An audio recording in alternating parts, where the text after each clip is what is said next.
Hello, good morning. Isa na namang lesson regarding fake strings. Ayan, bumibili ng online. Sobrang mura nga naman. Siyempre, sino bang di bibili? Ito, dala ni Sir. Nandito si Sir, hindi ko na napapakita. Hi ka lang, Sir. Boses lang. Hello po. Bumili siya online. Siyempre, hindi mo naman malaman yung orig. Sa picture pa lang, nakita, kasi usually pag dinadala dito sa amin, binubuksan namin lalo na Diadario and Elixir. Sa print pa lang makikita mo na ang labo. Itong acoustic guitar na sa gitna, dapat naka-offset yan. Tsaka yung print niya manipis eh. Kapag makita mo yung itsura ng acoustic, malabo siya oh. Then, itong orig, may sharp tapos palabo.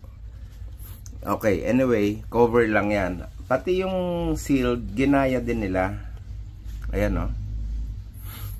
Pero, paano mo nga naman malalaman pag orig? Ito, tuturo ko na sa inyo. Ayan, pag inopen mo yung plastic niya, ayan yung parang transparent. Yung orig, itong silver na may mga sticker pa yan, ganyan-ganyan. Ibang-iba, syempre. Oh. Ayan sa balot pa lang. Magkaiba na. Okay, sige, palagay natin ginaya nila yung plastic. Sa loob naman tayo. Pag inopen mo to, teka. Ay maganda nandito yung customer na nakikita niya. Ibang-iba yung itsura oh. Pag fake, ayan, ito yung balot niya. Tapos yung string makikita mong chip talaga eh. So doon pa lang, hindi na. Ito yung orig. Shoutout pala sa JB. Oh, ibang-iba yung itsura. Pati yung pagbalot. Okay, ano pa isa paano nyo malalaman pag orig? Yung bass strings dapat gold tong ano. Gold dapat 'yan. Pero tinan mo 'yan no. Bakal. Yung original gold. Yung core niya, yung core ng bass string. Kita nyo? Gold.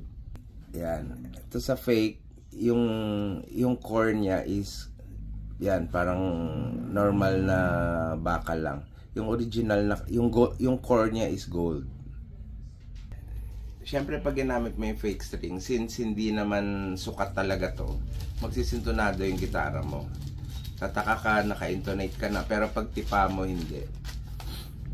Yung orig, siyempre yun. Maganda talaga yung tunog, pati tension. Yan. Okay, tandaan nyo na. Yung print, yung balot, then yung pinaka-importante yung core. Yung core, ulitin natin. Ito, pinagkaiba niya, yung original, yung core ng bass string is gold, sa fake is hindi. Yan. Yung pangalawang pagtingin, yung sa treble string, dapat diretso, pero tinan mo to yung fake. Naka-coil.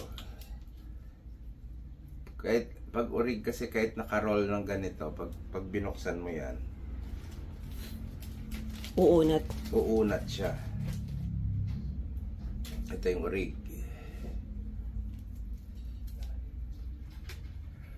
Ayan, diretso. Ito yung fake.